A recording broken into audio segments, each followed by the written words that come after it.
Bonsoir à toutes et à tous et bienvenue pour ce webinaire qui va nous permettre d'adresser en fait un sujet qui est peu traité aujourd'hui et pas forcément non plus fréquemment visible dans les médias. C'est celui justement des bénéfices des petites forêts, des petits bois dans les milieux agricoles. Et pour cela, on va accueillir Jonathan Lenoir, donc d'ICNRS. Bonsoir Jonathan. Bonsoir Bonsoir à à toutes et toutes et tous. à tous également donc, qui participaient à ce webinaire.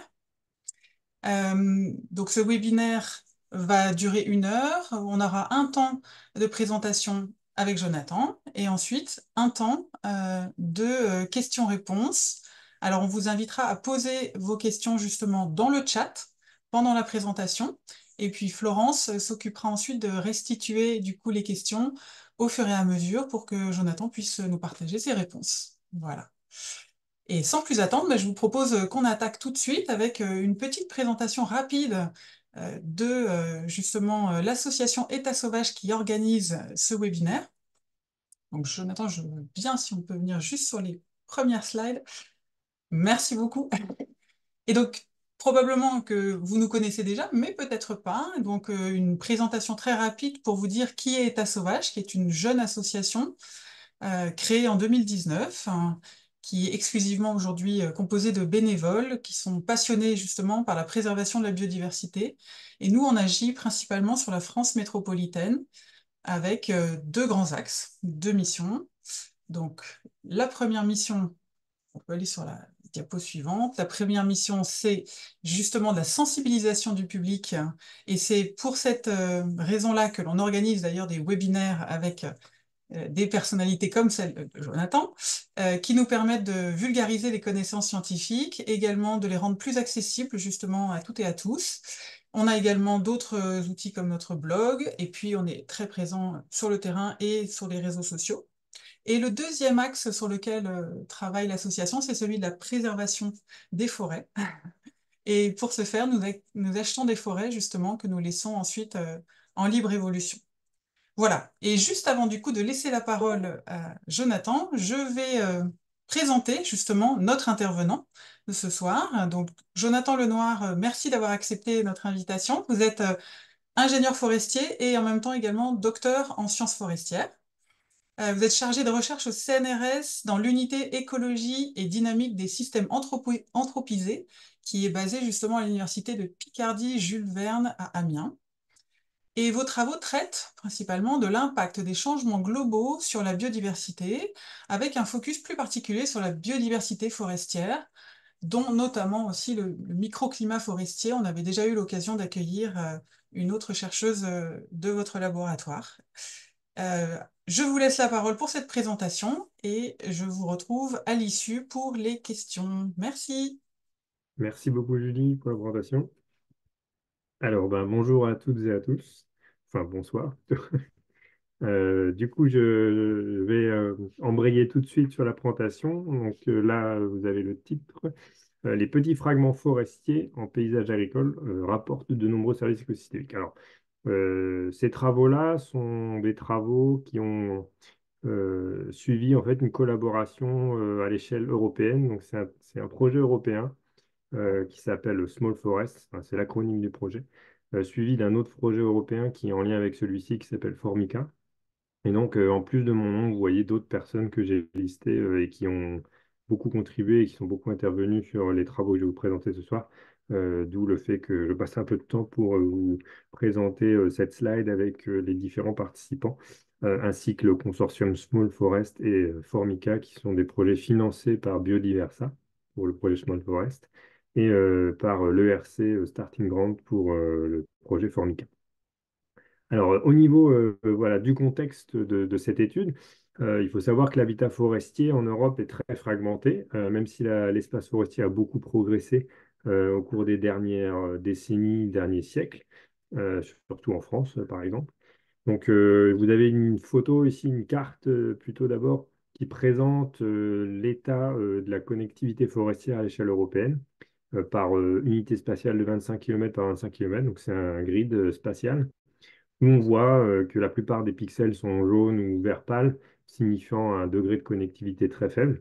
Vous avez quelques zones vert foncé qui sont des zones à forte connectivité spatiale pour l'habitat forestier, c'est-à-dire des fragments forestiers qui sont dans un rayon d'1 kilomètre les uns des autres. Et au-delà, on est dans de l'habitat très peu connecté et très fragmenté.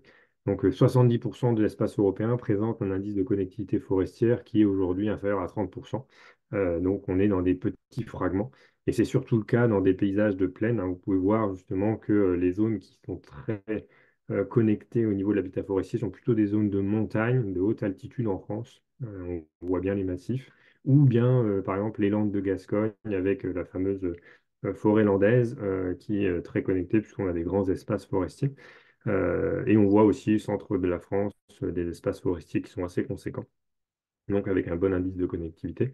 Vous avez deux photos qui illustrent cette notion de connectivité ou pas de l'habitat forestier, avec une illustration d'un paysage d'open field en haut et une illustration de paysage bocage en bas. Ces deux photos ont été prises dans l'Aisne, en Picardie, qui est une partie du terrain d'étude dont je vais vous parler après. Il faut savoir aussi, je reviens pardon sur cette diapo, que l'habitat forestier, certes, il est fragmenté et ça peut sembler un petit peu contradictoire avec le fait qu'on entend beaucoup et on entend souvent que l'habitat forestier a progressé en France. C'est vrai qu'au cours des dernières décennies, les derniers siècles, on a une grosse progression de la surface forestière en France, mais ce sont essentiellement des forêts récentes issues de reboisement de terres agricoles, et notamment surtout des recolonisations à haute altitude en montagne. Et ce n'est pas forcément le cas en plaine. Si on s'intéresse à l'habitat forestier en plaine, on pourrait presque avoir plutôt une régression de l'habitat forestier en plaine au profit des paysages agricoles qui se sont intensifiés et qui ont grignoté sur l'espace forestier et qui ont même parfois conduit à du remembrement avec justement beaucoup de paysages bocagers qui ont un peu disparu, sauf dans certaines régions qui sont restées assez bocagères. On a l'Aisne en Picardie qui est restée une zone avec beaucoup de bocage, de même que dans certaines parties de la Bretagne, ouais. Certains coins en France où on a toujours un bon réseau de bocage, mais la plupart des territoires français agricoles en plaine ont subi un remembrement.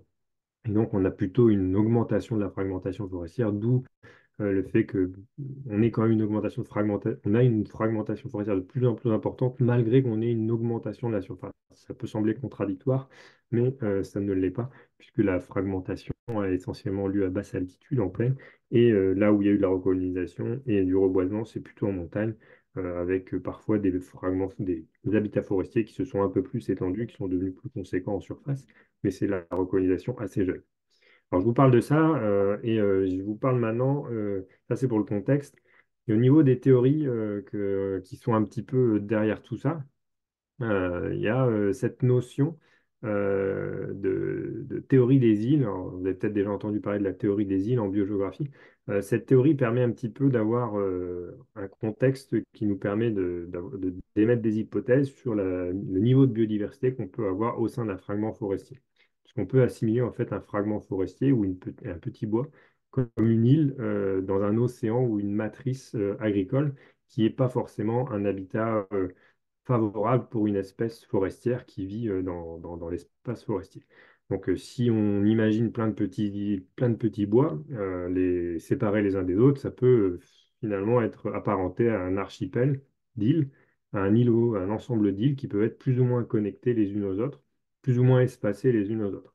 Et en théorie des îles, on sait, grâce à beaucoup de travaux anciens, que la biodiversité au sein des îles, des milieux insulaires, dépend de la surface des îles. Donc, plus l'île est grande et plus elle peut accueillir effectivement de biodiversité. De même que ça va dépendre aussi de sa distance ou de son degré d'isolement, on va dire, par rapport au continent le plus proche ou par rapport à d'autres îles plus grosses à proximité. Donc, plus l'île est en fait isolée ou moins connectée et moins elle aura de biodiversité. Donc, on a un taux d'immigration en bleu qui est représenté sur le graphique que vous voyez sur l'axe des Y à gauche et à droite, vous avez un autre axe des Y sur le même graphique qui est le taux d'extinction en rouge. La biodiversité, c'est l'axe des X que vous avez à l'horizontale. Et on voit que si on imagine être sur une île de plus ou moins petite taille ou un fragment forestier de plus ou moins petite taille, ben, les gros fragments vont avoir des risques d'extinction beaucoup moins importants que les petits fragments, du fait de la taille du fragment forestier ou de l'île en question. De même, la forte connectivité ou le fait que les fragments soient proches les uns des autres ou proches d'un gros massif forestier qui fait office de continent, eh ben, cette proximité vis-à-vis d'un massif forestier va favoriser l'immigration. Donc plus la connectivité est forte et plus le taux d'immigration en espèces est important. Et c'est le croisement entre le taux d'extinction et le taux d'immigration qui nous donne le niveau de biodiversité.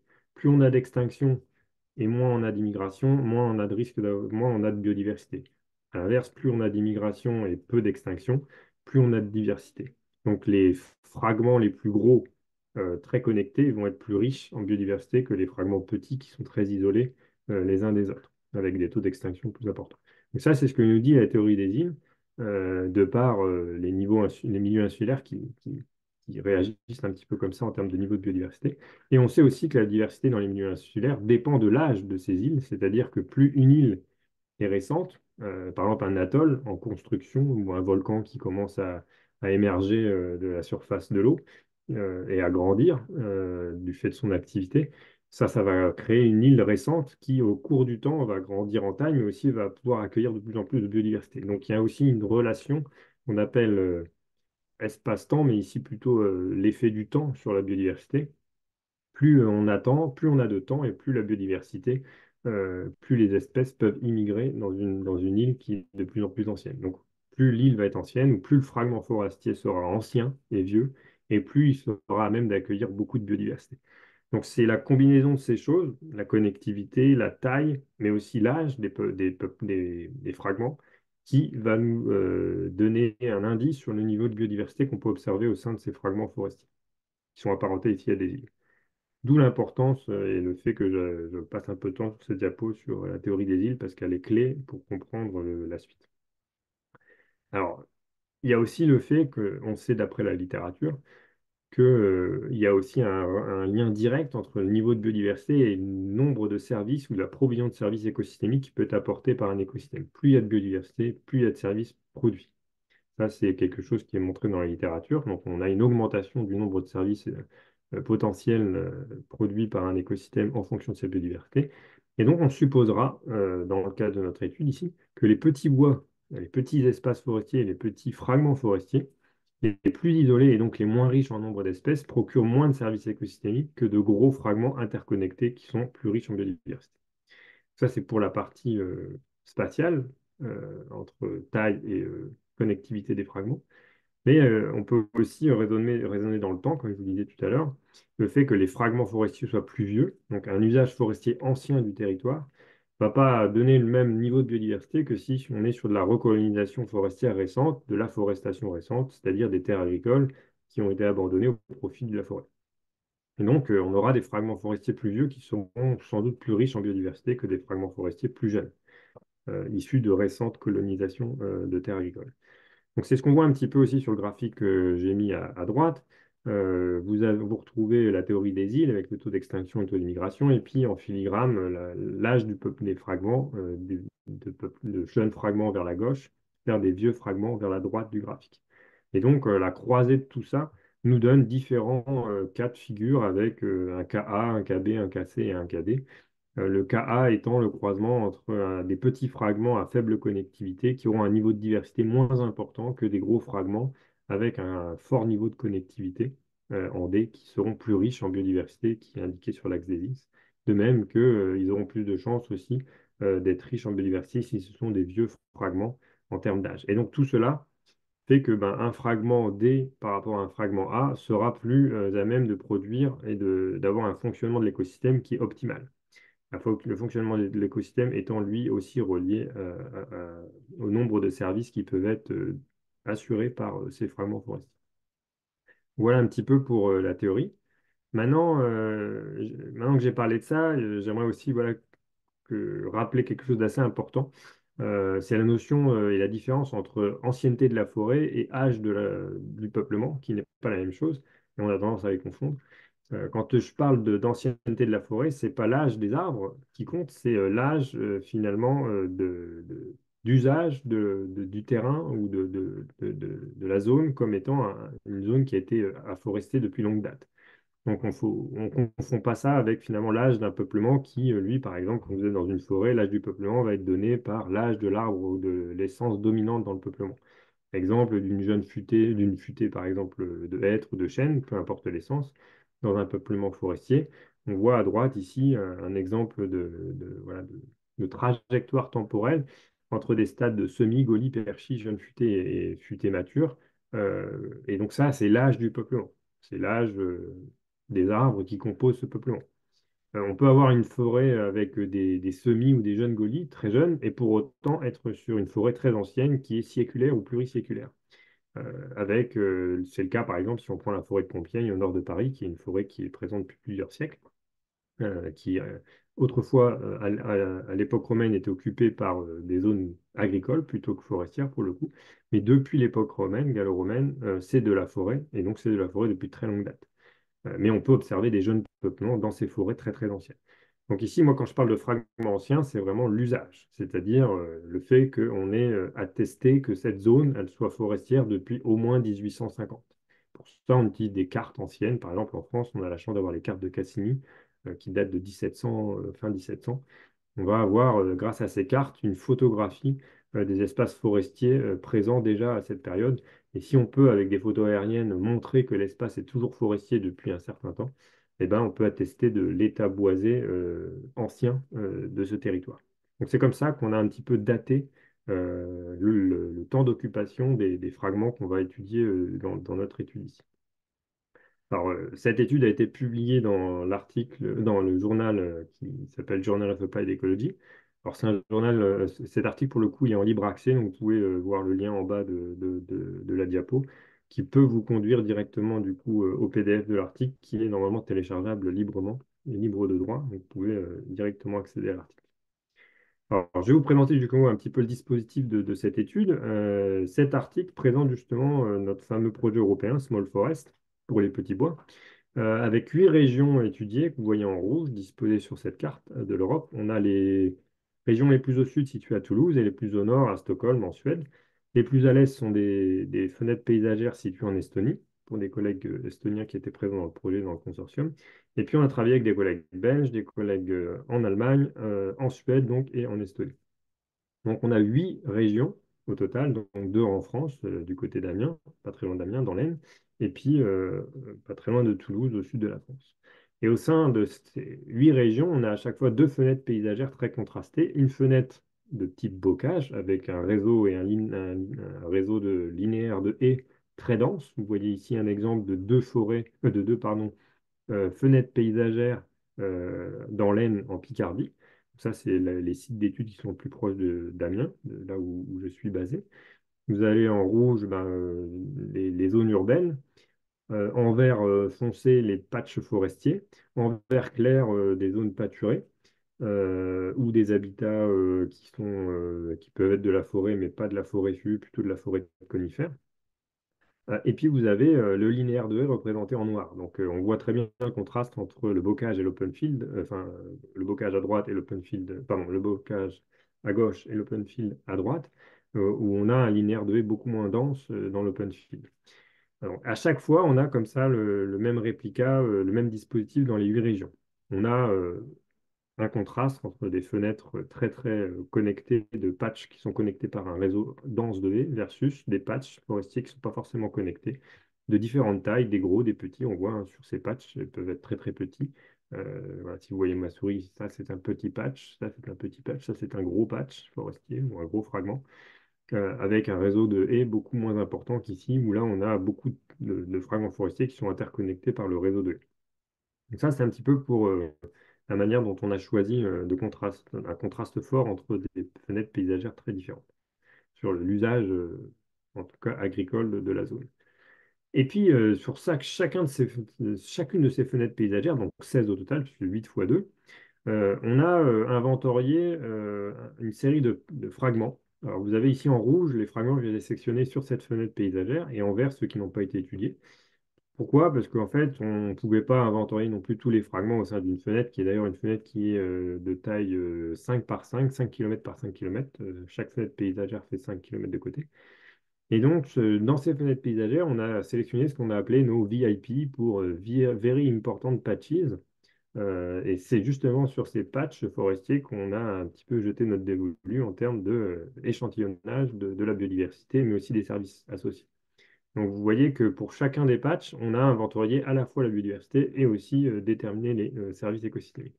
Alors on a choisi au sein de, de chacune de ces fenêtres paysagères, donc 16 fenêtres paysagères, au sein de chacune de ces 16 fenêtres, on a choisi 16 fragments. Donc 4 fragments de grosse taille et qui sont vieux, 4 qui sont gros et jeunes, 4 qui sont petits et vieux et 4 qui sont petits et jeunes. Vous l'aurez compris, on veut un petit peu essayer d'avoir un équilibre de notre échantillonnage entre des vieux patchs, des jeunes patchs, des gros patchs et des petits patchs, pour justement tester l'effet de la taille et de l'âge des fragments forestiers sur le niveau de service rendu par la biodiversité qui est associée. Donc, au sein de ces patchs, on a fait des inventaires en plein, c'est-à-dire qu'on a fait des transects. Tous les 100 mètres, on s'arrête sur notre transect, on fait un relevé et puis on va ensuite faire un autre transect parallèle 100 mètres plus loin. Et comme ça, on parcourt dans l'entièreté le patch choisi en rouge. On va notamment inventorier les plantes vasculaires, donc les herbacées, les espèces herbacées qu'on trouve sous la canopée. Ça peut être aussi des buissons ligneux. On va aussi inventorier les champignons qu'on a pu trouver, alors que les carpophores, c'est-à-dire les champignons qui sont visibles à l'œil nu. On n'a pas inventorié les champignons et le mycélium dans le sol, mais uniquement les champignons à carpophores. On a aussi inventorié, alors là, avec des pièges barbeurs, ce qu'on appelle les pièges barbeurs, ce sont des pièges à arthropodes du sol. On pose un piège et puis pendant 15 jours, on laisse les arthropodes qui sont dans le coin tomber dans le piège et ensuite ils sont ramassés 15 jours plus tard pour être identifiés en laboratoire. Et dans ces pièges barbeurs, on a identifié plusieurs groupes d'arthropodes du sol, les carabes, les cloportes, les mille-pattes et les araignées. Donc on a 6 groupes taxonomiques dans notre étude, à chaque fois dans les 16 x 16 fragments inventoriés sur l'ensemble du dispositif d'étude. Donc ça fait un paquet de fragments et un paquet d'inventaires d'effectuer sur ce transect en Europe. Et on a aussi quantifié dans chacun de ces fragments finalement l'abondance de chacune des espèces végétales qui sont considérées comme des plantes utiles. Ça peut être des plantes médicinales, mais ça peut être aussi des plantes comestibles. Par exemple, si vous êtes au nord de l'Europe, des érelles ou des myrtilles, ça fait partie des plantes comestibles qui sont utilisées par les locaux pour pouvoir faire de la confiture, enfin, tout un tas de choses. Donc on peut comme ça quantifier en observant l'abondance des espèces comestibles ou à caractère médicinal qu'on observe sur nos patchs. On quantifie un service lié à l'usage de ces plantes comme étant plantes utiles pour la société. Ensuite, on a aussi quantifié ce qu'on appelle un service lié à la récréation, notamment le potentiel de gibier pour la chasse. Donc, on pouvait observer par exemple la densité de gibier dans nos fragments forestiers via des données qu'on pouvait récolter de manière indirecte en consultant notamment des agences de chasse ou en tout cas l'ensemble des associations liées à la chasse qui pouvaient nous fournir des informations sur la densité on va dire, de gibier présent dans ces fenêtres paysagères. Ça peut être du sanglier, du chevreuil, du cerf, etc. Ça, c'est le potentiel chasse et donc récréatif de ces fragments forestiers. On a aussi inventorié finalement grâce à nos inventaires d'arthropodes du sol l'abondance des espèces dites à caractère de lutte biologique, c'est-à-dire certains arthropodes du sol, certains carabes notamment, sont des prédateurs naturels de ravageurs de culture. Et donc on a identifié nos prédateurs de ravageurs de culture et quantifié leur abondance dans nos pièges barbeurs pour avoir un indice finalement de service rendu en termes de lutte biologique par des prédateurs naturels présents dans les patchs et qui, à proximité des espaces agricoles, fournissent pour les espèces agricoles une lutte biologique totalement gratuite. Ensuite, la production de bois, matière ligneuse, c'est-à-dire on a fait des inventaires forestiers au sein des patchs pour déterminer les volumes de bois, la biomasse aérienne présente au sein de ces patchs forestiers, quantité de bois produite au sein des patchs. Et enfin, le stock de carbone du sol pour les services positifs, on va dire. La quantité de carbone stocké dans les 10 premiers centimètres de sol a été évaluée, ainsi que d'autres paramètres de sol comme le pH, l'acidité, les éléments nutritifs présents dans le sol. Et puis enfin, on a considéré ce qu'on appelle un disservice, c'est pour ça qu'il est en rouge, un service écosystémique dont on n'a pas trop envie, enfin, qui n'est pas forcément positif pour la société. Et ici, ça va être finalement la présence, par exemple, des tiques qui sont vecteurs de maladies comme la maladie de Lyme et d'autres maladies à la plus haute latitude. La présence et l'abondance des tiques dans les patchs forestiers est considérée ici comme un disservice et comme un risque potentiel de vecteurs de maladies associés. La maladie de Lyme étant assez problématique dans certaines régions, notamment en France, dans certaines régions de France. Alors, maintenant que je vous ai présenté un petit peu le dispositif, quelles sont les hypothèses qu'on a pour cette étude? Nos hypothèses sont que, comme je vous ai dit, on voudrait relier les services en fait avec la biodiversité. Donc, on a 6 groupes taxonomiques qu'on va qualifier ici de multidiversité, et puis 6 services, enfin 5 services et un 10 services, et on va donc noter ces services positivement pour les services en bleu et négativement pour le service en rouge pour créer un indice qu'on va appeler l'indice multiservice. Donc, on va relier l'indice multidiversité à l'indice multiservice en espérant, comme je vous disais, enfin, en tout cas, en ayant l'hypothèse derrière que on suppose que plus il y a de diversité et plus il y aura de services. Donc, l'effet positif de la multidiversité sur le multiservice, en tout cas, le nombre de services rendus par unité de surface dans un patch. Alors, on va aussi s'intéresser évidemment aux éléments paysagers, c'est-à-dire et ben finalement, quelle va être l'influence de l'âge des fragments, de la taille des fragments et de l'interaction entre âge et taille, puisque on s'est amusé, entre guillemets, à croiser les deux avec des vieux patchs et des gros patchs, des jeunes patchs et des patchs de plus petite taille. Donc, c'est en croisant ces informations qu'on va tester s'il y a un effet, notamment âge, surface, sur la biodiversité et sur les services rendus, aussi la connectivité forestière dans le paysage et aussi la proportion de terres arables autour de ces habitats forestiers. On a aussi regardé au sein de ces habitats forestiers la diversité du couvert arboré, la structure forestière avec nos inventaires forestiers. On a regardé des indices de saisonnalité, c'est-à-dire l'effet du climat environnant du macroclimat, puisqu'on compare quand même des contextes entre le sud de la France, Toulouse, versus Stockholm. On n'est pas du tout dans les mêmes contextes saisonniers entre Toulouse et Stockholm. Donc on a pris en compte aussi ces différences de saison et de macroclimat, de contexte macroclimatique sur la production de services. Et enfin, des contextes édaphiques qui peuvent être différents. Et donc, on a pris en compte aussi les paramètres édaphiques d'éléments nutritifs dans le sol, d'acidité des sols, etc. Alors, l'hypothèse dont je vous parlais tout à l'heure, grâce à la théorie des îles, c'est de se dire, eh ben, plus les fragments sont gros et âgés, bien connectés entre eux, et plus ils vont positivement influencer le niveau de biodiversité, ce qui positivement en cascade va influencer le nombre de services qu'on devrait obtenir par, par unité de surface pour ces patchs. Sauf qu'il y a plein d'autres facteurs qui peuvent agir sur ce modèle. Donc on voit ici tout un tas de flèches qui vont dans plusieurs directions, étant justement des hypothèses sur l'influence d'un paramètre sur un autre paramètre de notre dispositif d'étude ici. Donc, pour l'ensemble de ces différents paramètres étudiés, les résultats obtenus, donc je vais vous parler maintenant des résultats à partir de ces hypothèses dont je vous ai parlé. L'hypothèse sous-jacente étant celle qui est ici affichée avec les flèches violettes et la flèche verte.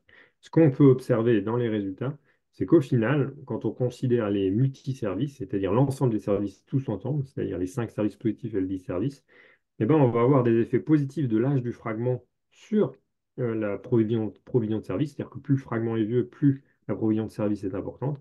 Par contre, on a un effet négatif de la surface du fragment, c'est-à-dire que c'est plutôt les petits fragments qui, par unité de surface, favorisent la multiplicité des services par rapport à des gros fragments forestiers. Donc ça, c'est un peu contre-intuitif par rapport à l'hypothèse qu'on s'était posée au départ. Donc les petits fragments qui sont vieux sont finalement bien plus intéressants en termes de multiservices rendus par unité de surface donnée. Alors, il y a un petit effet aussi de l'acidité, c'est-à-dire que plus les sols ici sont neutres et calcaires, et plus la provision de service sera importante. Donc, en résumé, sur ce résultat majeur, plus les fragments sont petits ou âgés, et plus il y a de services, et surtout sur des sols neutres ou calcaires, moins sur des sols acides. Donc ça, c'est pour le résultat général. Ensuite, on a aussi fait service par service. Donc vous avez le résultat cette fois service par service. Vous avez ici notamment le service associé à la lutte biologique contre les ravageurs de culture. Et là, ce qu'on peut voir pour ce service-là, c'est qu'il répond à l'hypothèse qu'on s'était faite au départ, c'est-à-dire que c'est par l'interaction de l'âge et de la surface du fragment sur la diversité et la multidiversité qui ensuite, par cascade, va influencer positivement l'abondance, ou en tout cas la provision d'espèces d'arthropodes en abondance qui vont avoir un impact positif en termes de lutte biologique sur les ravageurs de culture. Donc ça, ça va dans le sens de l'hypothèse qu'on s'était fixée, ou en tout cas qu'on avait imaginé au départ pour ce service. Pour le service de provision de plantes comestibles et médicinales, là, c'est beaucoup plus compliqué. On observe toujours l'hypothèse qu'on avait fixée au départ avec une interaction entre l'âge et la surface du fragment qui cascade par le nombre en tout cas la multiplicité de diversité des taxons inventoriés sur ce service-là en particulier. Mais on voit aussi que plus on a finalement de terres arables, moins on aura de provision de ce service. Donc finalement, quand on a un espace agricole trop important, par exemple dans les espaces plus ouverts d'open field par rapport à du bocage, c'est dans ces espaces-là qu'on aura moins de provisions en termes de plantes médicinales ou comestibles. Donc c'est plutôt dans les paysages, on va dire bocage, qu'on aura une meilleure provision de plantes utiles. De même, la saisonnalité influence positivement, c'est-à-dire que plus la saisonnalité est marquée, par exemple à haute latitude, notamment en Estonie ou au sud de la Suède, à Stockholm, plus on aura d'espèces intéressantes sur le plan espèces comestibles et espèces médicinales. Donc bah, ici, par exemple, on pense notamment à l'exemple des myrtilles, des érelles qu'on trouve beaucoup au nord de l'Europe et notamment pas loin de Stockholm, qui vont être très abondantes dans ces fragments forestiers liés aussi à cette saisonnalité forte. On a aussi des éléments, des impacts positifs du sol, notamment des éléments nutritifs qui favorisent positivement la provision de plantes comestibles et médicinales, tandis que sur sol, on va dire euh, acide, ben, on va avoir une tendance à diminuer cette provision. Donc c'est plutôt sur des sols neutres ou calcaires qu'on aura une meilleure provision de plantes médicinales et comestibles. Donc ça, c'est pour ce service-là. Le disservice de vecteurs de maladies associés aux tiques, ils vont être plutôt positivement affectés par la surface des fragments, c'est-à-dire que les très gros fragments forestiers vont abriter beaucoup plus de tiques en abondance et donc un risque plus important par unité de surface et ben, d'être, par exemple, mordu par une tique qui pourrait potentiellement être vectrice de la maladie de Lyme. Donc ça, c'est plutôt un risque dans les très gros fragments forestiers. C'est indépendant de l'âge. Ça peut être autant dans les fragments jeunes que vieux qu'on a une abondance importante de ce type d'arthropodes euh, dès l'instant où c'est des gros fragments.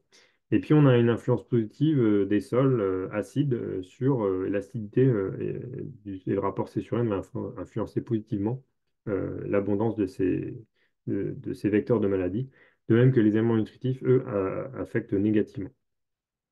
Pour le service récréatif lié à l'activité de chasse, cette fois-ci, on va avoir des choses un peu plus compliquées. Mais on retrouve le fait que, enfin, cet effet contre-intuitif un petit peu, que les fragments les plus petits sont les fragments les plus intéressants, puisque plus le fragment est gros et moins il y aura de services récréatifs associés. Donc c'est plutôt dans des paysages avec des petits fragments peu connectés pour le coup, bah, justement des espaces agricoles avec une matrice agricole importante, qui vont être intéressants sur le plan de la chasse et du potentiel récréatif vis-à-vis du gibier. De même qu'on en retrouve l'effet de cascade positif entre surface, âge, via la biodiversité qui peut influencer positivement la provision ici d'un service récréatif lié à la chasse. La diversité du couvert arboré, pareil, va avoir un impact positif, c'est-à-dire que plus on a d'espèces différentes au niveau de la canopée dans ces fragments, et plus on aura de chances d'avoir du gibier ou d'abriter du gibier pour l'activité récréative de chasse. Enfin, il m'en reste encore après. Pour le service lié au carbone du sol et au cycle enfin, en tout cas, service de régulation du cycle du carbone, cette fois-ci, on retrouve aussi l'impact négatif de la taille des fragments, c'est-à-dire que c'est les petits fragments qui, par unité de surface, favorisent un meilleur stockage du carbone en surface. Donc ça, c'est contre-intuitif. On s'attendait plutôt à un effet positif de la taille des fragments, mais en fait, ce sont les fragments les plus petits qui, par unité de surface, ont tendance à mieux stocker le carbone dans les premiers horizons du sol. De même qu'on a un effet positif de l'âge, c'est-à-dire que pour le coup, là, c'est les vieux fragments, petits mais vieux, qui vont permettre un meilleur stockage du carbone dans le sol, ce qui est important puisque le sol forestier stocke une grande quantité de carbone et c'est pas uniquement dans la biomasse aérienne que le carbone est stocké. Enfin, pour les stocks de carbone, cette fois aériens, c'est-à-dire la production de biomasse ligneuse, elle est surtout influencée par la diversité du couvert arboré de manière négative. C'est plutôt dans les espaces peu riches en espèces arborées qu'on va avoir tendance à produire beaucoup plus de volume de bois, parce que c'est vrai que des monocultures sont beaucoup plus productives, bien souvent, que des cultures parfois diversifiées, mais c'est pour autant euh, pas le seul effet qui va influencer ici la production de biomasse, c'est aussi la diversité de structures qui agit positivement cette fois. C'est-à-dire que la diversité ne se mesure pas uniquement qu'en nombre d'espèces arborées, mais aussi en structure des peuplements, c'est-à-dire un mélange entre des arbres gros et plus petits, qui vont assurer une productivité finalement plus intéressante sur le plan de la biomasse ligneuse. Alors, il y a un effet négatif du sol, évidemment. Sur les sols acides, on a une production moins importante de biomasse aérienne. Ça, c'était plus ou moins attendu. Alors, petit zoom sur l'effet de l'interaction entre l'âge et la taille des fragments sur la richesse en espèces herbacées, notamment. Alors, ici, on peut voir, pardon, sur ce graphique, euh, vous avez donc un exemple de fenêtre paysagère ici en Picardie. La richesse en plantes vasculaires sur l'axe des ordonnées. Et en abscisse, l'axe des X, vous avez la surface, la taille du patch en hectares.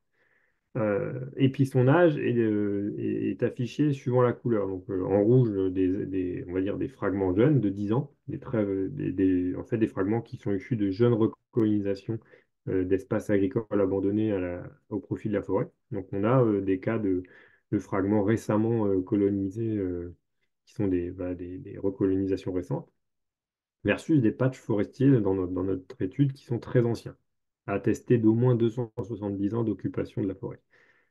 Et donc on voit très clairement qu'il y a une interaction complexe entre la surface et l'âge des fragments, et que plus l'âge est important du fragment, plus la quantité d'espèces végétales vasculaires sous la canopée forestière sera importante. Donc on aura d'autant plus d'espèces végétales vasculaires, donc potentiellement de plantes comestibles et de plantes médicinales, dans des patchs de grande taille et surtout des patchs très anciens. Plus les patchs sont anciens, plus ils vont permettre d'observer une biodiversité riche au sein de ces peuples. Donc la conclusion de tout ça, c'est de dire que les bois de petite taille s'avèrent, toute proportion gardée, plus efficaces que les grands fragments forestiers, même si ces derniers hébergent une biodiversité animale et végétale plus importante. Par unité de surface, les petits bois de moins d'un hectare stockent plus de carbone et dans le sol, procurent davantage de nourriture et aussi ont une influence favorable sur les gibiers et diminuent la densité de tiques. Donc ça, c'est d'autant plus vrai que les patchs sont anciens, d'où l'importance de préserver des fragments les plus petits, mais aussi les plus anciens. Cela suggère aussi l'importance des effets de lisière, puisqu'en fait, ça peut paraître contre-intuitif de se dire que les petits fragments donnent en termes de provision de service des résultats plus intéressants que les gros fragments par unité de surface. Et c'est aussi lié à l'effet de lisière, puisque dans les petits patchs forestiers, il y a d'autant plus de lisière, puisque plus on découpe un fragment, et plus il y a de lisière cumulée en linéaire. Et la lisière, c'est l'interface entre la forêt et le milieu ouvert, ou le milieu agricole, le prairie, etc. Plus les lisières sont importantes, liées à la fragmentation, plus cela peut apporter de service, puisque les lisières étant un milieu à interface qu'on appelle un écotone en écologie, elles sont capables finalement d'abriter beaucoup de biodiversité en proportion et donc potentiellement de services. Donc c'est assez logique finalement que les petits patchs qui offrent des effets lisières beaucoup plus importants que les gros patchs donnent des services importants. Et ça, c'est lié aussi à une étude récente, c'est un petit nota bene d'une étude justement issue du projet Formica, publié dans Vanest et al. 2024, donc cette année, il n'y a pas très longtemps en fait que l'étude a été publiée. Dans cette étude, on a montré justement que l'effet de la distance à la lisière joue un rôle clé sur la provision de services et que certains services sont plus efficaces à proximité de la lisière plutôt que à l'intérieur du patch forestier, c'est-à-dire plus on s'éloigne de la lisière ici vers l'intérieur du patch, donc ce qu'on appelle la distance à la lisière ici, c'est qu'à 0, on est à la lisière et à 100 mètres, on est au sein du peuplement forestier dans des gros patchs forestiers cette fois. Et ce qu'on peut voir, c'est par exemple pour les pollinisateurs ou, on va dire, la concentration et le rapport carbone-azote foliaire dans les feuilles, on voit que ben, la quantité de nectar nectar produite par les pollinisateurs est plus importante à la lisière que dans le patch forestier, à l'intérieur du patch, à 100 mètres dans le cœur du patch forestier ou du fragment. Et de même pour la quantité finalement ou le rapport carbone-azote foliaire qui est plus intéressant à la lisière que il ne l'est à l'intérieur du fragment forestier quand on va à 100 mètres à l'intérieur. Ça a été publié, comme je vous disais, très récemment et voici l'étude avec le lien en dessous. Vous avez aussi un dispositif ici qui est européen. C'est pas forcément les mêmes zones d'études, sauf certaines, les nôtres, notamment à Amiens, on est sur les mêmes sites d'études. Mais on a aussi ici un dispositif européen sur lequel on a regardé cette distance à la lisière vers l'intérieur du fragment, enfin, vers l'intérieur de l'habitat forestier, de 0 à 100 mètres, et où on a quantifié plusieurs services. Donc voilà, j'en ai fini avec ma présentation. On peut laisser place aux questions et j'essaierai d'y répondre. Merci beaucoup, Jonathan, pour cette présentation. Je pense qu'on peut laisser la présentation parce qu'il y aura peut-être des questions Ouais, qui vont être sur certaines diapos. je Du vais coup, ce sera repartager. peut-être plus facile. Et je vais laisser la parole à Florence, du coup, qui va nous partager les Hop, premières questions dans le chat. N'hésitez pas à poser vous vos voyez toujours questions. le...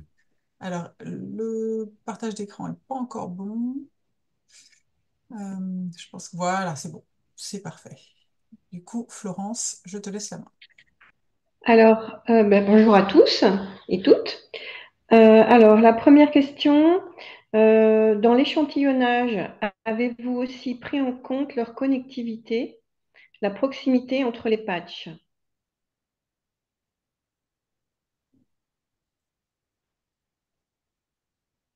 Ah, Allô?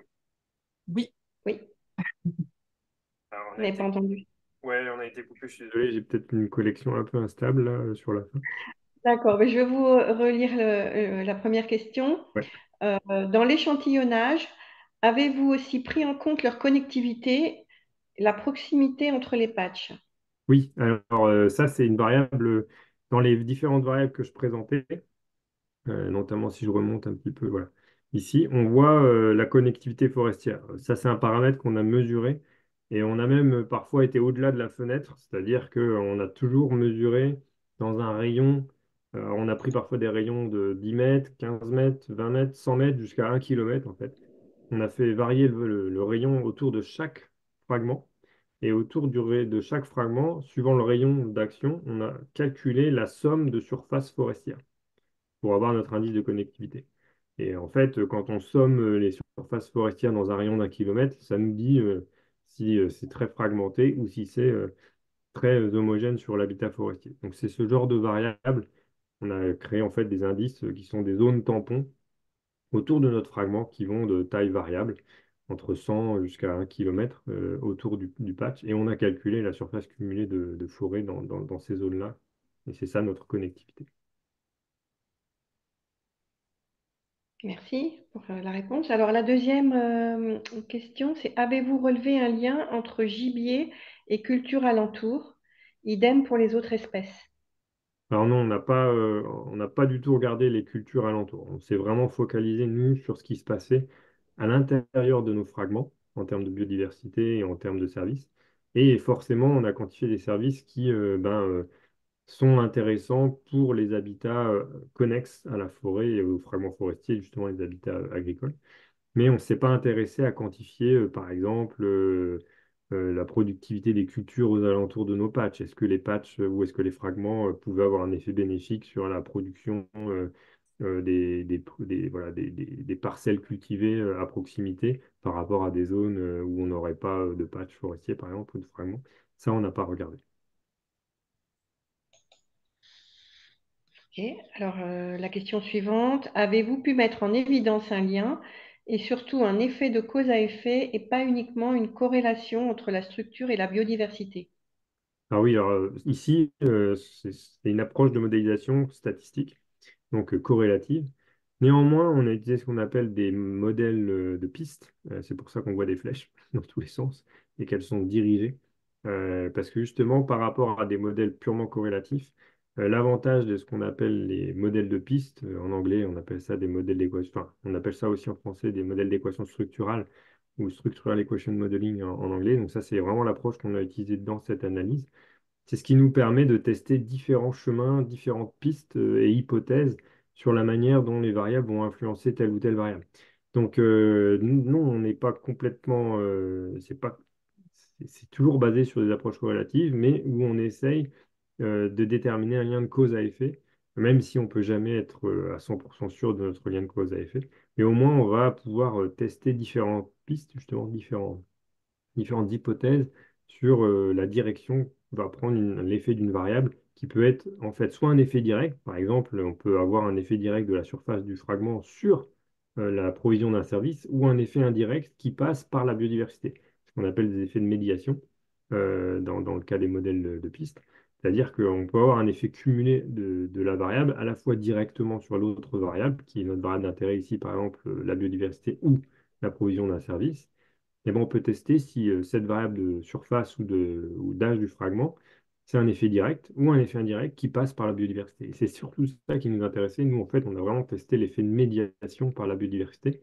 On supposait que c'était l'hypothèse qui allait être la plus explicative, c'est-à-dire que la plupart du temps, on imaginait un effet médiation qui passait par notre petit camembert de multidiversité ici au centre.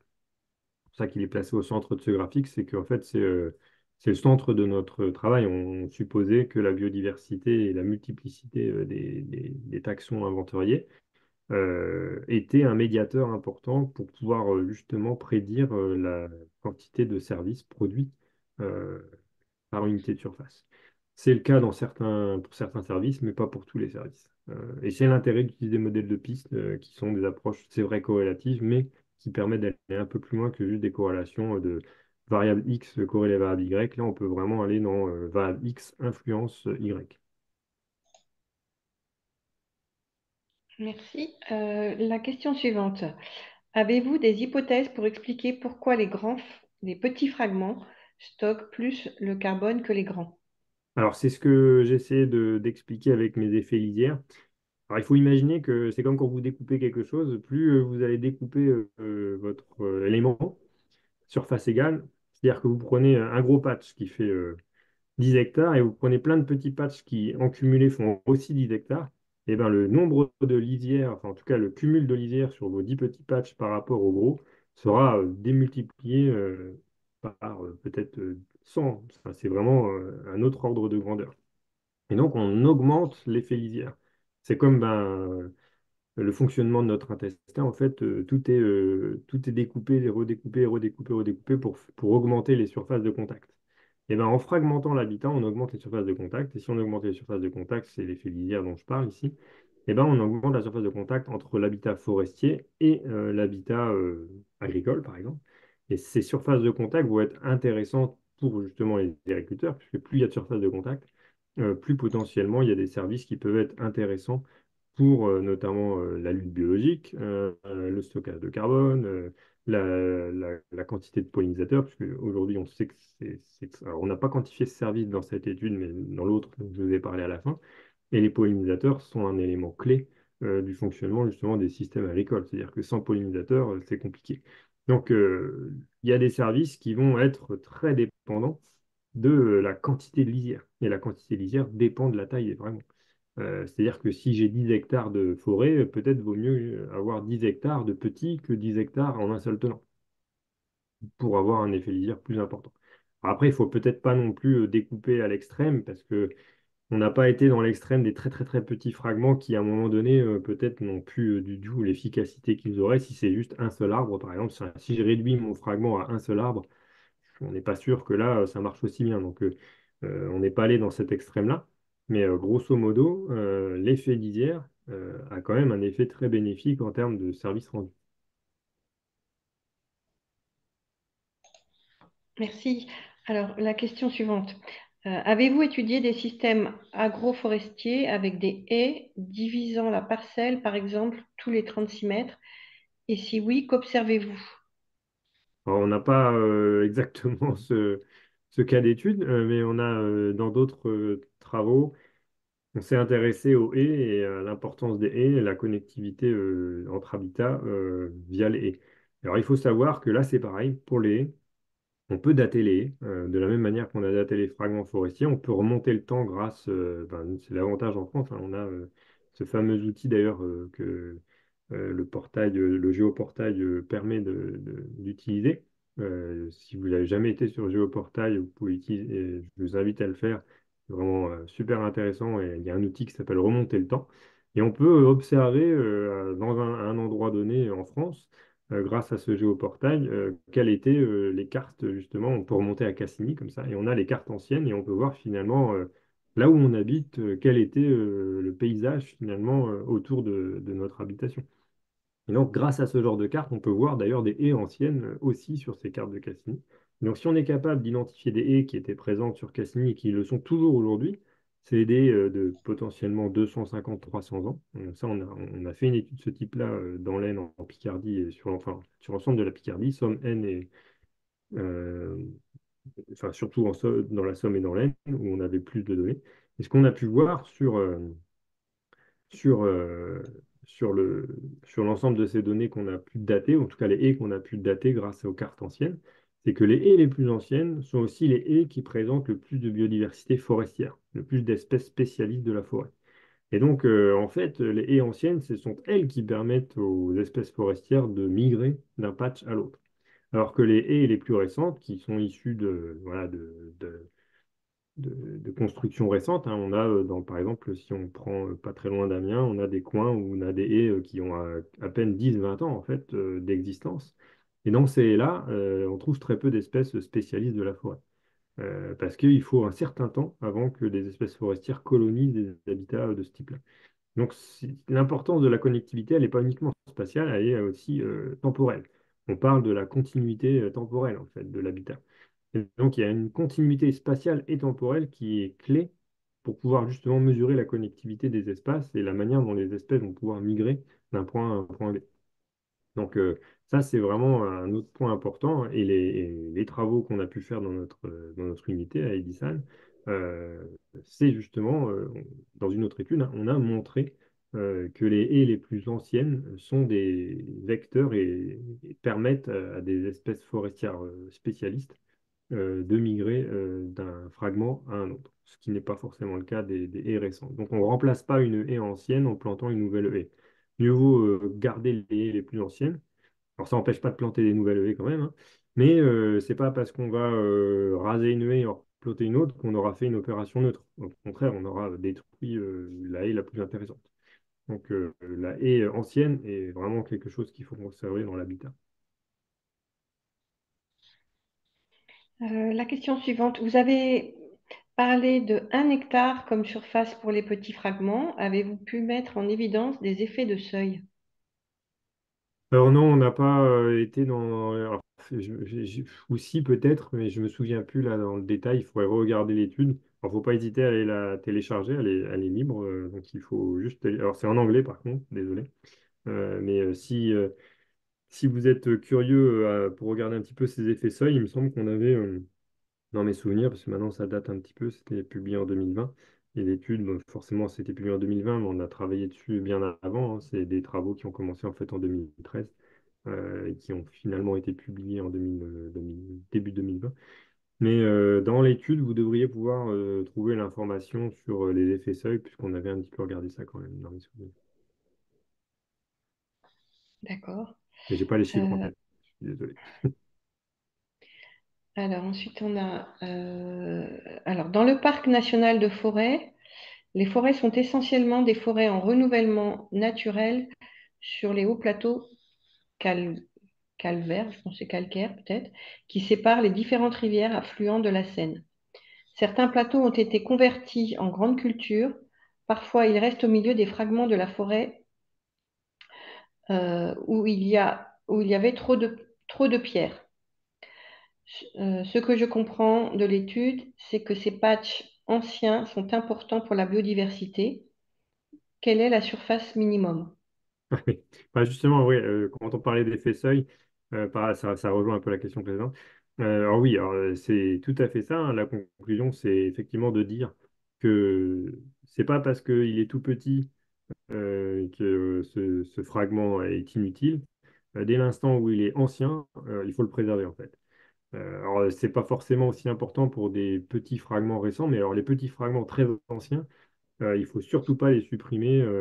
ou se dire bah, parce qu'ils sont tout petits qu'ils ils sont finalement, ils servent pas à grand-chose. En fait, si. Ça, c'est vraiment ce qu'on a pu montrer dans l'étude. L'âge est important. Et donc, les petits fragments anciens, il faut les conserver. Alors après, l'effet seuil, justement, il me semble qu'on définit une taille minimale dans l'étude, mais là, j'ai plus le chiffre en tête, encore une fois, et je ne veux pas dire de bêtises.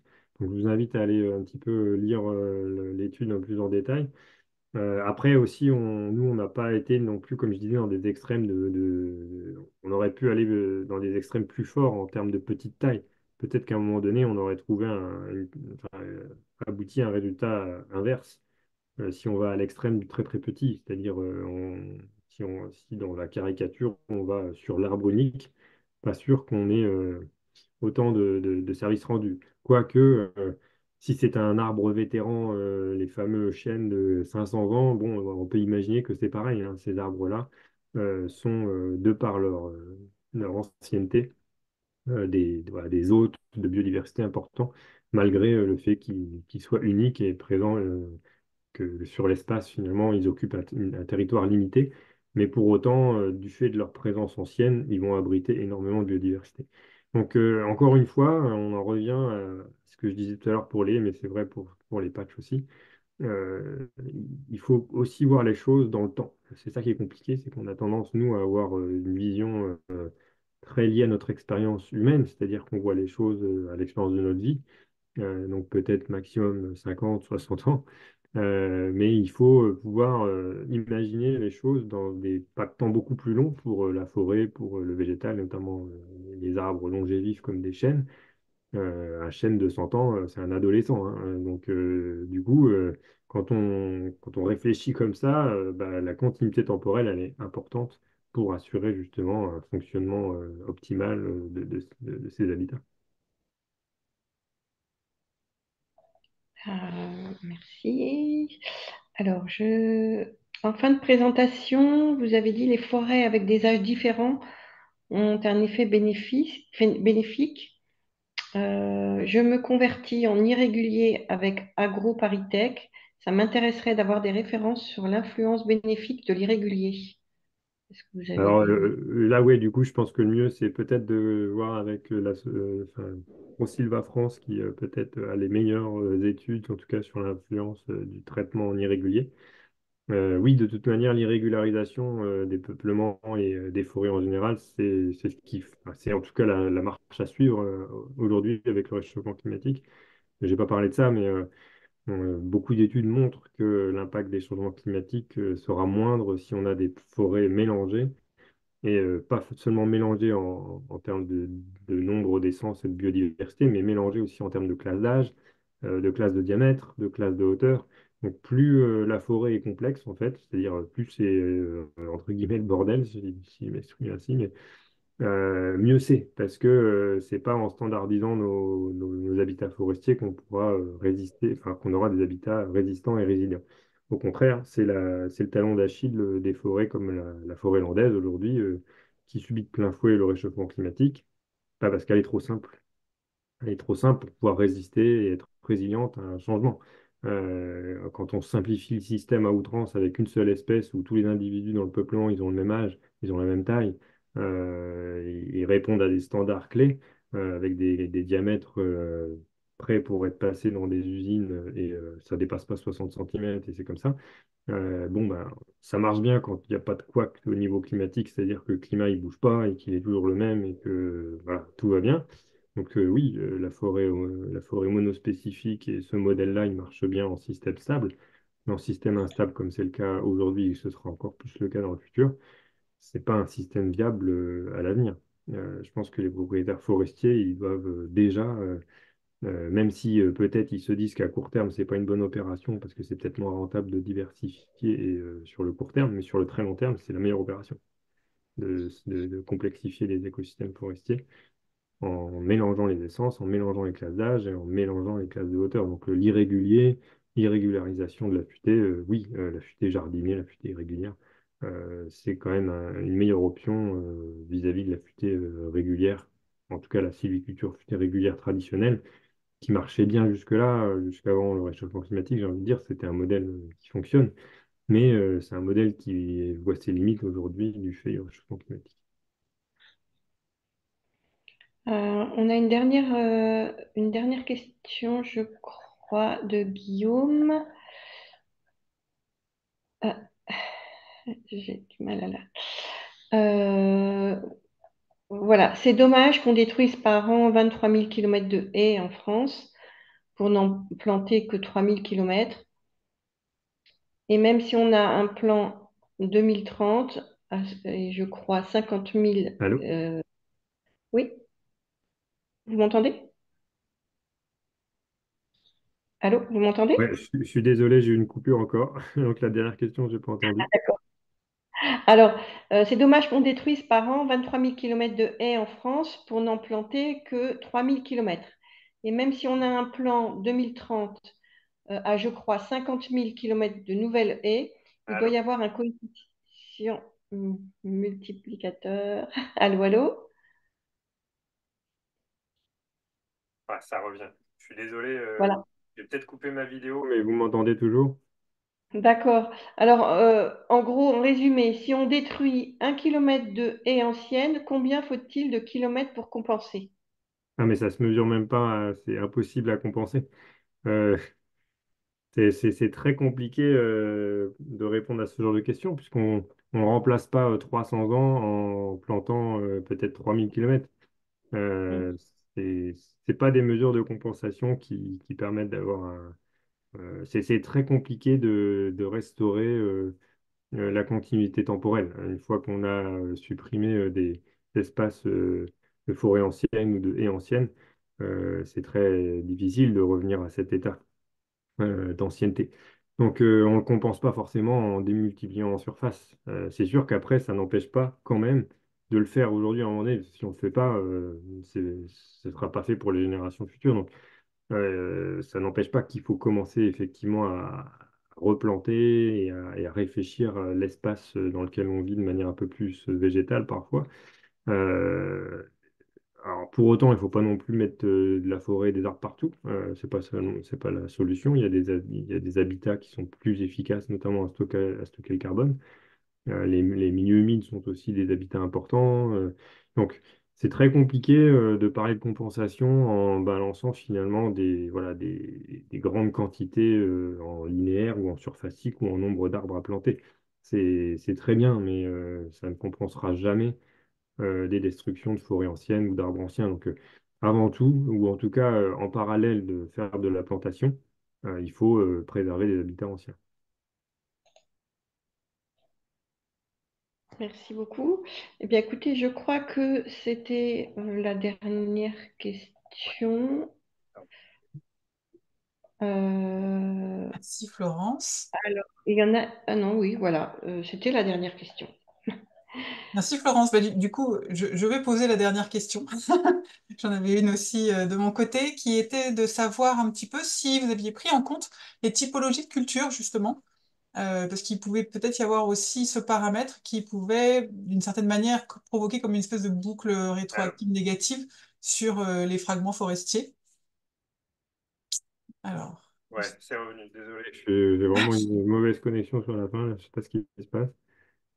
c'est pour qu'on termine à l'heure, c'est pour ça. C'est du sabotage de webinaire. Du coup, je ne sais pas si vous avez entendu ma question. Non.